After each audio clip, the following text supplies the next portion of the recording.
দেখার আগ্রহ থাকা সত্ত্বেও আমরা সেভাবে তাদেরকে সম্পৃক্ত করতে পারছি না। শেষ পর্যন্ত ভেঙেই গেল জামায়াতের নেতৃত্বাধীন ইসলামী জোট। জোটের দ্বিতীয় বৃহত্তম শরিক দল চরমোনাই পীর মুফতি রেজাউল করিমের নেতৃত্বাধীন ইসলামী আন্দোলন বাংলাদেশ জামায়াতের জোটে থাকছে না। আজই আনুষ্ঠানিকভাবে এটা জানিয়ে দেওয়ার কথা রয়েছে। গত এক সপ্তাহ ধরে জোট শরিকদের সাথে দফায় দফায় আলোচনার পর ইসলামী আন্দোলনের পক্ষ থেকে জানানো হয়েছে কমপক্ষে ৮০ আসন না ছাড়া হলে তাদের পক্ষে জোটে থাকা সম্ভব নয়। এ পরিস্থিতিতে জামায়াত ও ইসলামী আন্দোলন ছাড়া জোটের অন্য শরিকরা আলাদাভাবে বৈঠক করেন।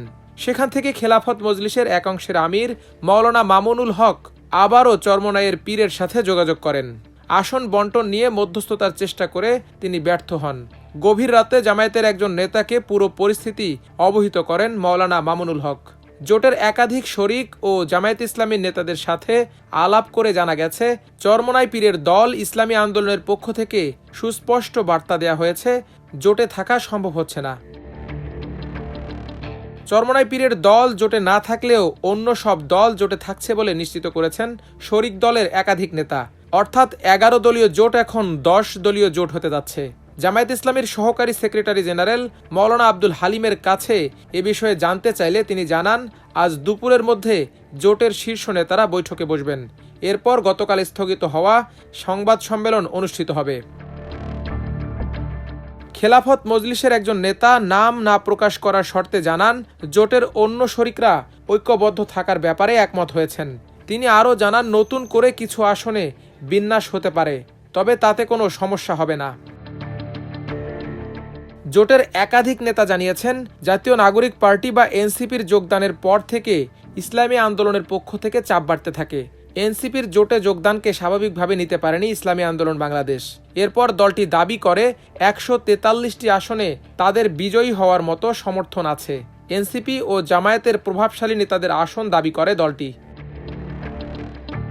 প্রথমে ইসলামী আন্দোলনের জন্য ৪০ আসন ছাড়া হয়, পরে তা ৪৫টিতে গিয়ে দাঁড়ায়। এর সাথে ৬ থেকে ৭টি আসন উন্মুক্ত রাখার প্রস্তাব দেওয়া হয়, কিন্তু ইসলামী আন্দোলন ৮০ আসনের জন্য অনড় ছিল। জোটে অন্য শরিকরা চরমোনাইয়ের পীরকে বোঝানোর চেষ্টা করেও ব্যর্থ হন।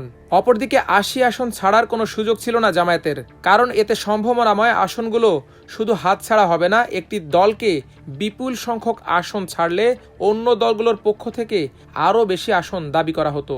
এ পরিস্থিতিতে মাওলানা মামুনুল হকের নেতৃত্বে ইসলামী আন্দোলনের সাথে সমঝোতার চেষ্টা করা হয়, কিন্তু সেটাও সফল হয়নি। চরমোনাই পীরের ইসলামী আন্দোলন ২৬৬ জন প্রার্থী নির্বাচনের মনোনয়নপত্র জমা দিয়েছেন। এসব আসনে এখন তারা হাত পাকা প্রতীক নিয়ে আলাদা নির্বাচন করবেন বলে জানা গেছে। জোট ভাঙার খবর কয়েকদিন ধরে চাউর হলেও গতকাল বুধবার ব্যাপকভাবে এটা ছড়িয়ে পড়ে। জামায়াত জোট বিকেল ৪টায় প্রেস কনফারেন্স ডাকলেও শেষ পর্যন্ত চরমোনাই পীরের সাথে আসন সমঝোতা চূড়ান্ত না হওয়ায় তিনি প্রেস কনফারেন্সে যোগ দিতে অপারগতা জানান। ফলে ওই প্রেস কনফারেন্স স্থগিত হয়ে যায়।